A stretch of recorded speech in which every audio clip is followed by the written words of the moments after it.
Hello Internet, welcome to Merlin's Archery Adventures.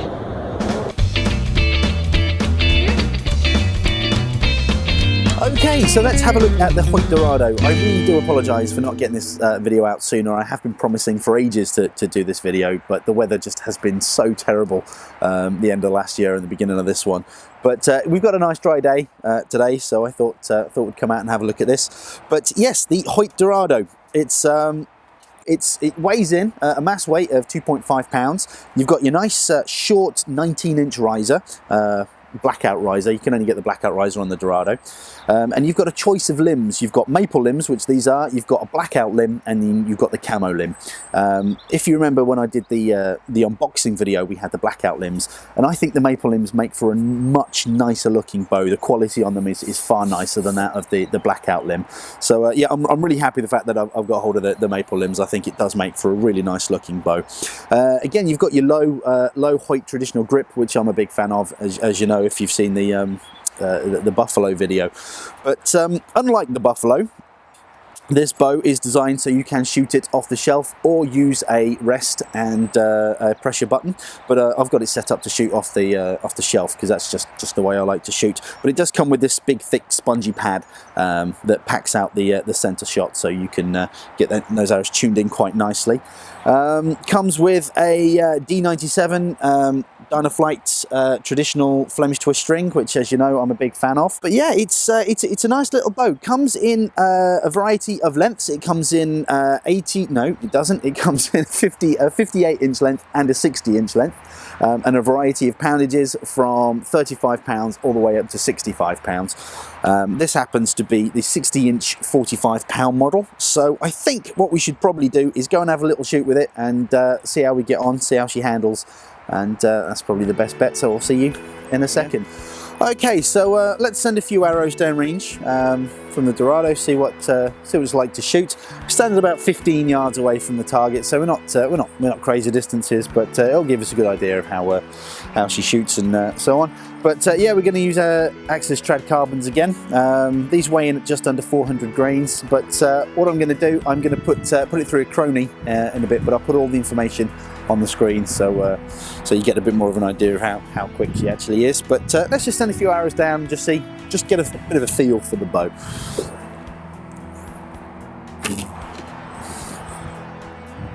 Nice, solid, really positive, nice and quiet. That's quite nice. It does feel very much like the buffalo, actually. Probably not quite as smooth as the buffalo, but yeah, really, no problems there at all. So let's just send a few more down, just see, just get a bit more of a feel for it.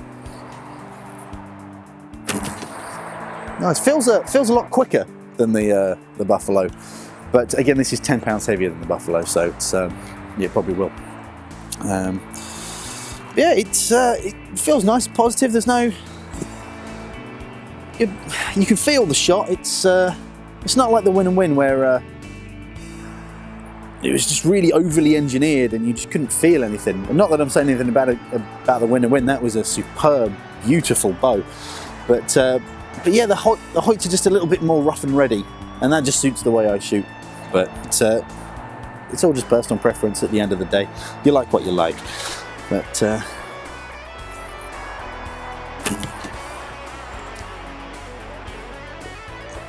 yeah, I quite like it. There's not a lot not to like, really. It's just a smooth, quick, quiet bow. I mean, like I say, I haven't put any of the dampeners on or anything yet, so it's it could be even quieter, which is a good plus point there.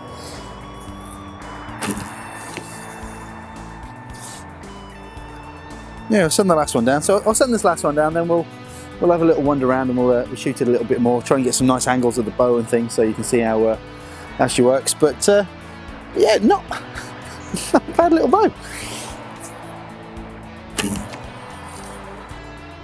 Let's go and have a play.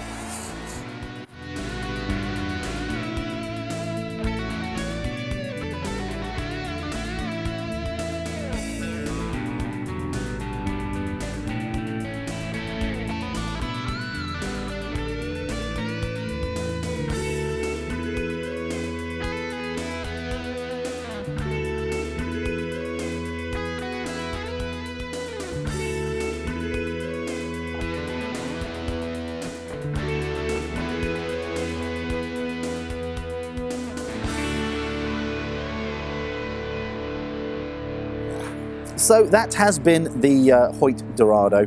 I hope you enjoyed that. I certainly enjoyed shooting it. It's a really nice, sweet shooting little bow. I can't help but compare it to the Hoyt Buffalo though. Although the main difference is that the Hoyt Buffalo had the more formula fit limbs, where this is more of a hybrid ILF system. So you could, I believe, put ILF limbs in here if you so wanted, but tweaking the limbs slightly to get them to fit.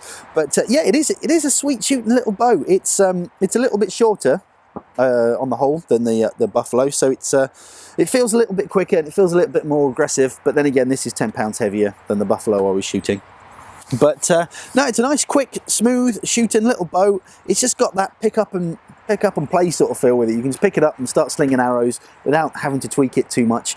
You can adjust the brace height, obviously. I've got this one set at 7.5 inches, but the recommended brace height is between 7 and 8 inches, so that's smack in the middle.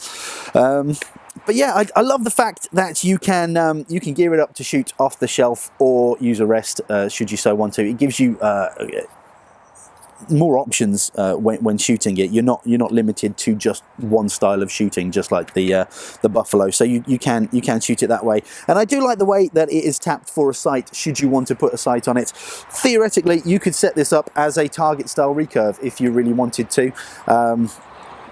So I guess this bow gives you a lot more options than the Buffalo.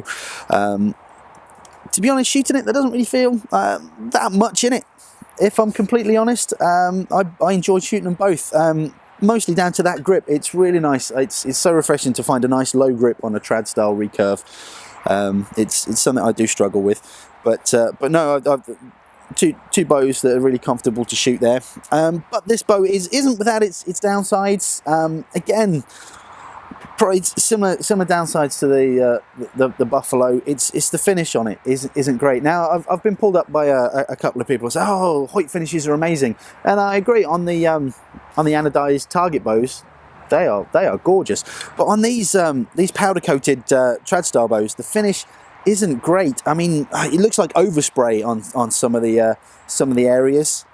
That doesn't affect the way the bow shoots. That's just I'm nitpicking. But yeah, that's the downside. And on the blackout limbs, I found it with the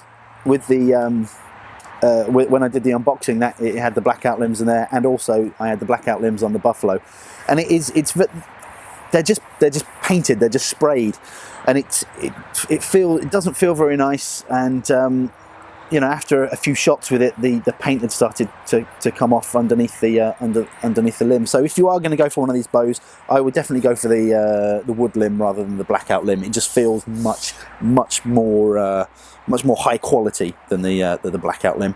But I hope you found that useful. This is, you know, I've enjoyed shooting. It's been a cracking little bow. It's cheaper than the Buffalo. I'll put all the prices, because there's different price options, so I'll put all the prices in the description along with a link so you can come and check it out on the website. But I hope you have enjoyed that. It's been great getting out here doing some videos with you guys again. So hopefully the weather will start to improve and we'll get out and do some more videos, and we've got some cracking videos coming up soon. So you take care, shoot straight. I'll see you on the internet. Bye bye. More traditional wooden bows, but you absolute right. We'll go again, shall we?